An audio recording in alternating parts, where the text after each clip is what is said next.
Good evening, cowboys, cowgirls, and outlaws. Welcome to the Slick Sixguns Network. I'm your host, Slick Sixguns, and I'm here to provide education, tips, and community for those interested in the Western shooting sports. If you're interested in stuff like that, be sure to hit that subscribe button and that notifications bell so you don't miss anything. Now let's pack our wagons and see what's being discovered out west. Good morning, cowboys, cowgirls, and outlaws. Welcome to the Slick Sixguns Network Facebook page. I'm tuning in to you live from Texas, and I just want to go ahead and say good morning. And I also want to say that this is Coffee with Slick Sixguns, so make sure that you guys have your coffee out. Make sure that you guys have whatever it is that you're interested in drinking, and make sure that, obviously, we all have a good time here. So, with that being said, cheers.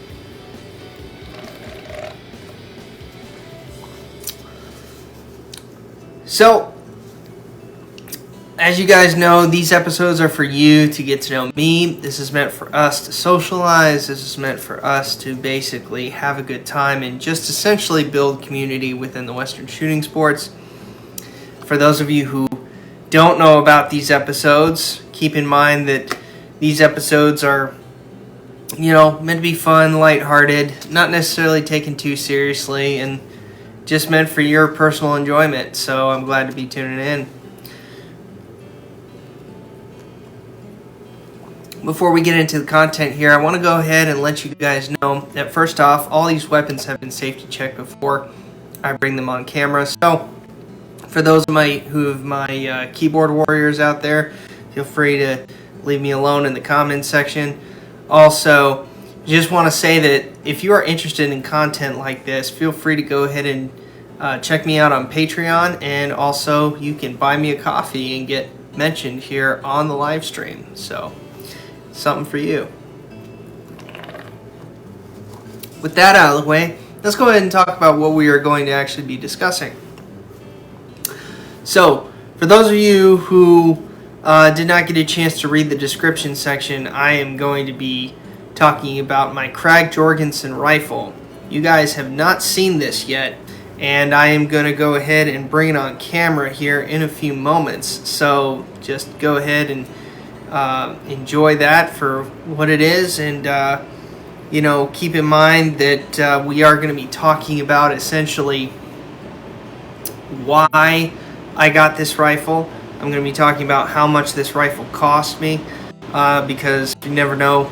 There are those of you out there who might actually want to buy something like this and might want to know kind of what you're going to be paying for.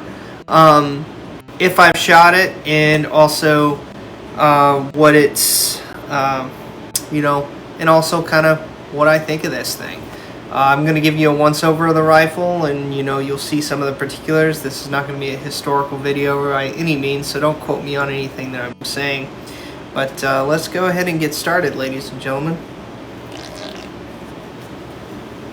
Alright. Here she is. My Krag Jorgenson rifle. As you can see, it's a really, really long barrel. Okay? Let's go ahead and show clear for a moment. You guys can see out there that there is nothing in here. I'll go ahead and open the tab for you. Make sure that the magazine is clear. You guys can see that. All good. Going to close the bolt. And then I'm going to let the firing pin down. Okay, so let's go ahead and take a good, nice look at this thing, and we'll get into more of the details. So here you go. You got the butt plate, nice and flat, no crescent butt plate there, kind of typical of what you would see of a military style rifle. The stock is pretty well used, pretty well worn. It's got its sling swivel here. As I said, this is something that would have been probably a military arm most likely, but I don't know. We'll get into that when I actually get into the rifle itself. You can see that the tang on it is actually kind of slim.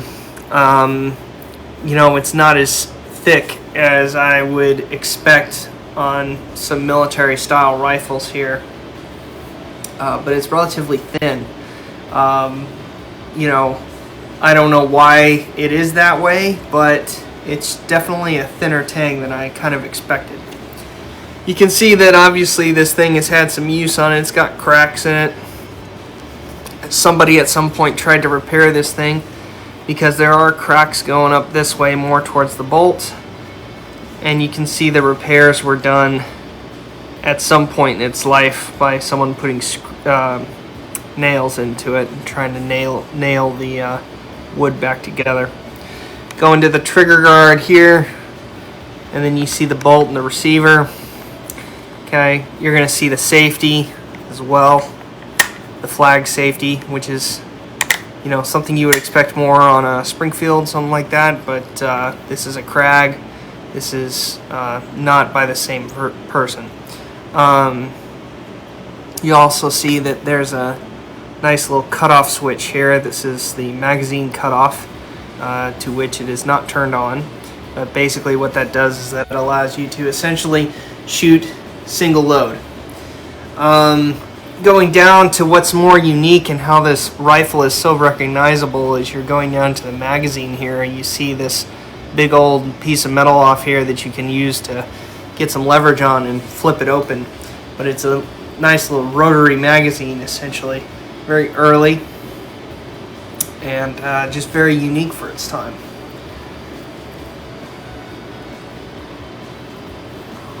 Going down to the barrel, you're going to see that this rifle actually is missing a portion of its forend here. So this is something that is not typically normal, what you're going to see on most Krags from what I know.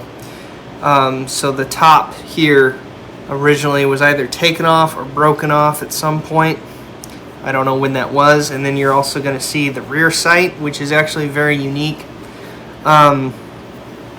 It's got a flip up ladder sight here, very positive. Okay, and it's worked out to I believe 1,900 yards on here, almost 2,000. And then you're going to see a nice little lever here, and what this lever does is it essentially allows the rear sight to move back and forth like so. So essentially to account for your windage in that way. Once again, don't quote me on that, but I'm just going to go ahead and assume that's for windage here. And then obviously you got your battle sight on top right here, and then if you wanted to reach out to longer ranges, you essentially battle sight it out by raising the ladder up, and it can go out to 400 yards right there. And then once you want to go to 500 and beyond, you're going to have to flip this up and start there. So just kind of very unique, I will say. Very unique rear sight there. You're going to see some barrel bands here. And then going on down. Going on down to where you're going to see the bayonet lug here. And then the sling strap, the sling swivel here. Very simple front sight. It's not protected. It's just a standard blade front sight here. Or post. Barleycorn, I believe some people call it as well. You know, and then going down to the muzzle. All in all, a very interesting looking rifle. Going over to the other side, I do not see any cartouches on it that I can tell. If I did, I would be able to see them, but the cartouche is either not there or it's been worn down so much. If you go down to the side of the receiver, as I said, here's the magazine cutoff right here. You're going to see that it says Springfield Armory 1898, model 1898 is what you're going to see. This thing is chambered in 3040 Krag. So I know that that type of cartridge has other designations as well, but I'm going to call it 3040 Krag for the sake of this video to keep things kind of simple. And welcome aboard. Thank you for tuning in. Just go ahead and say hello in the comment section. Let me know where you're watching from. I always like to see where my viewers are watching from. Feel free to let me know where you're at. Alright, so let's talk a little bit about this rifle and why I got it.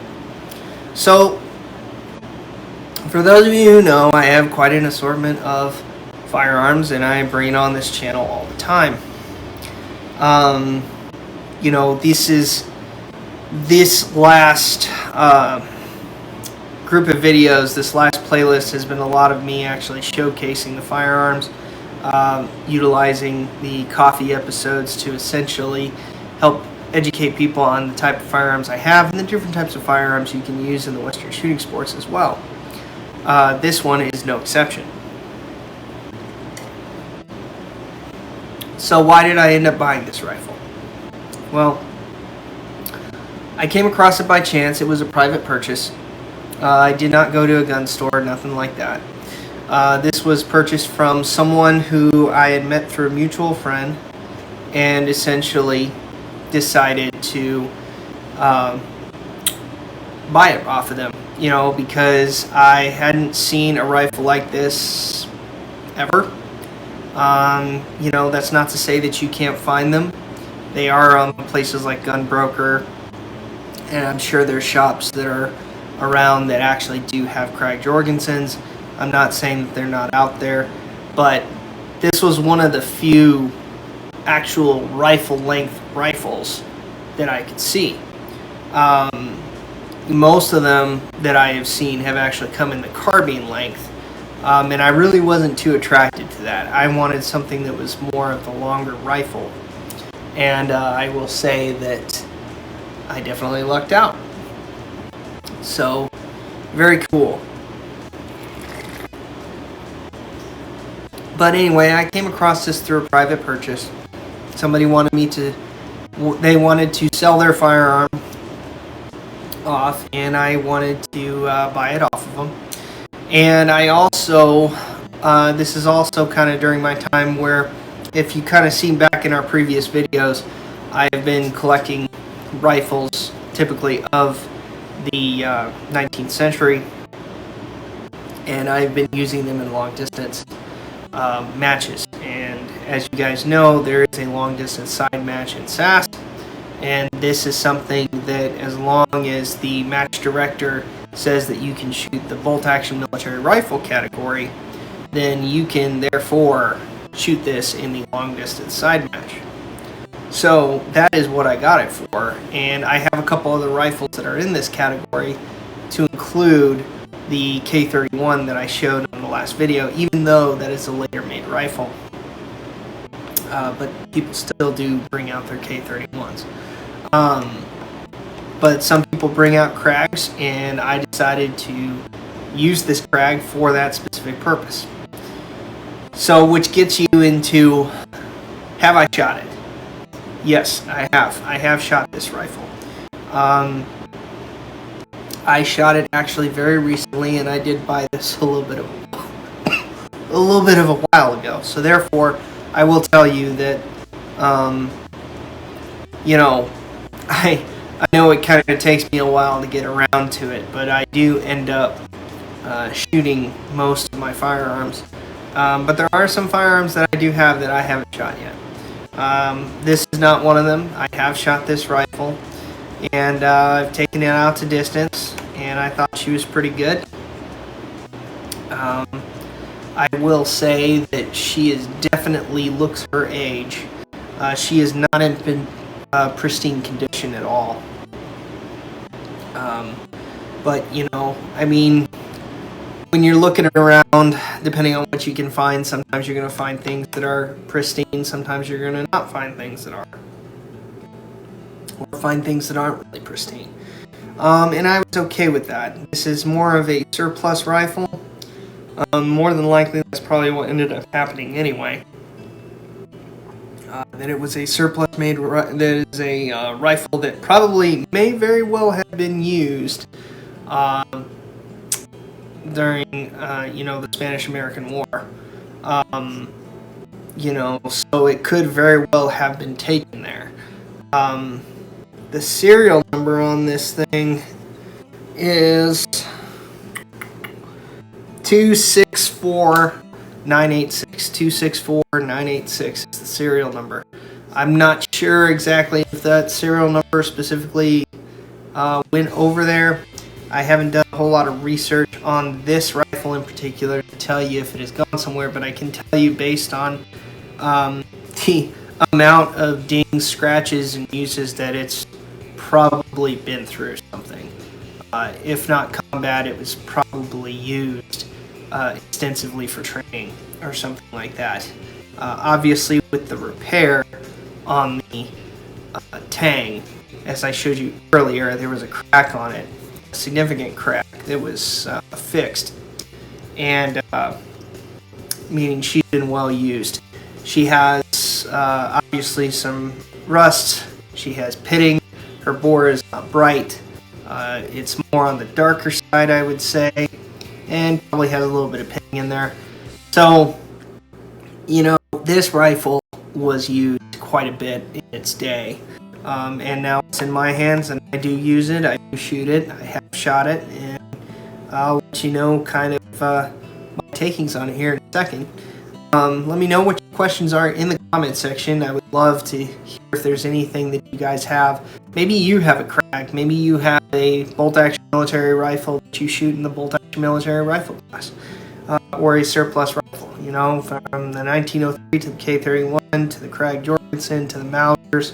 A lot of people take those and take them out and shoot, and this is just one of them that falls into that category. So if you're thinking of getting something like a Krag Jorgenson, definitely would be a good choice, especially with where it falls as far as the years that it was made.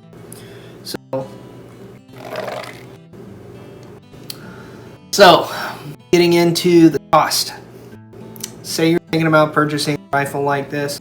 When I purchased this, as I said, it was a private purchase.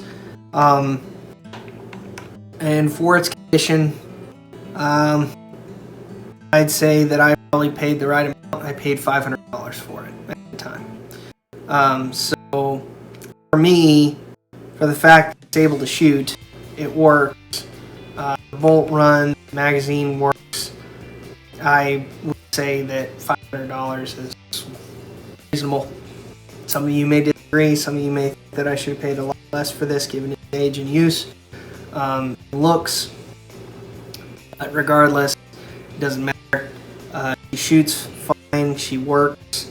I haven't had any issues with it. And, in my view, $500 spent. So that is something that you can probably take to the table, especially, if you're looking at one that's kind of beat up condition. Some that's in a pristine condition, obviously you're going to pay more than that. But, that's what you're looking at.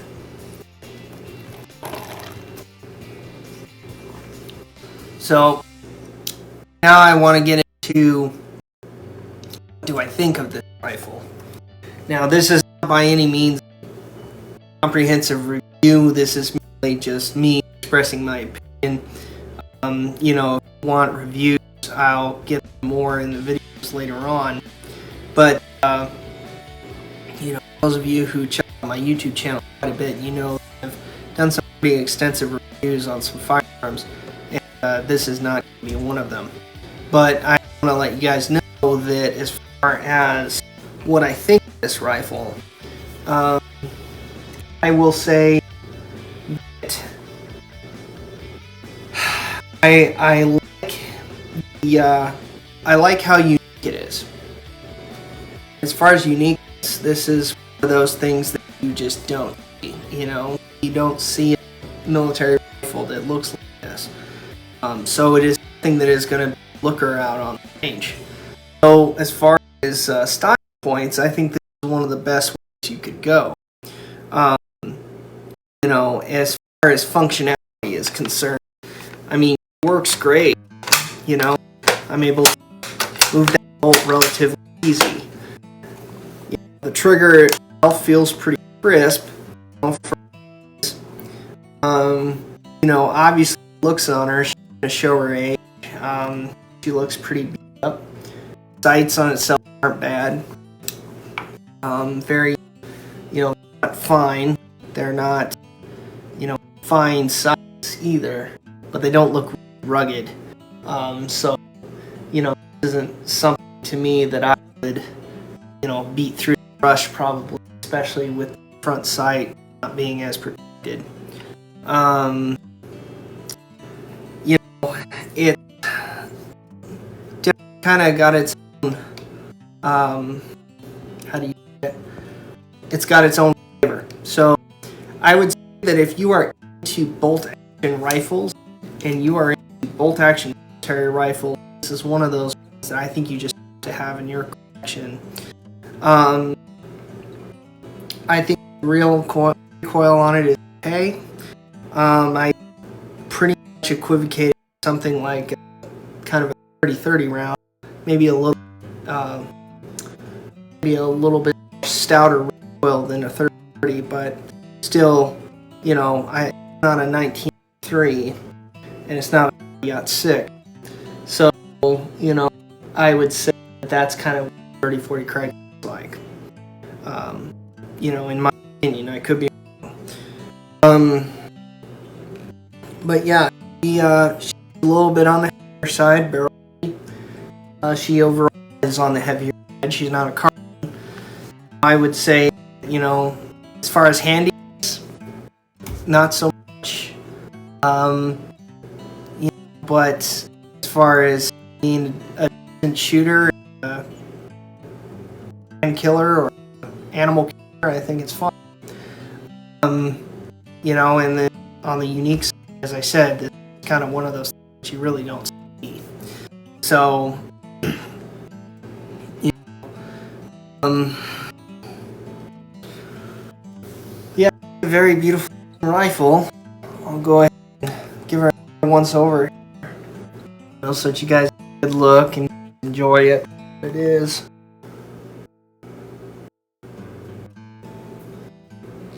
I think that rear is really unique. You can see things for windage that much. Don't have the band for it, so I can't say that I've used the band. Just a good rifle. Beautiful day. You know how you guys love to hear it.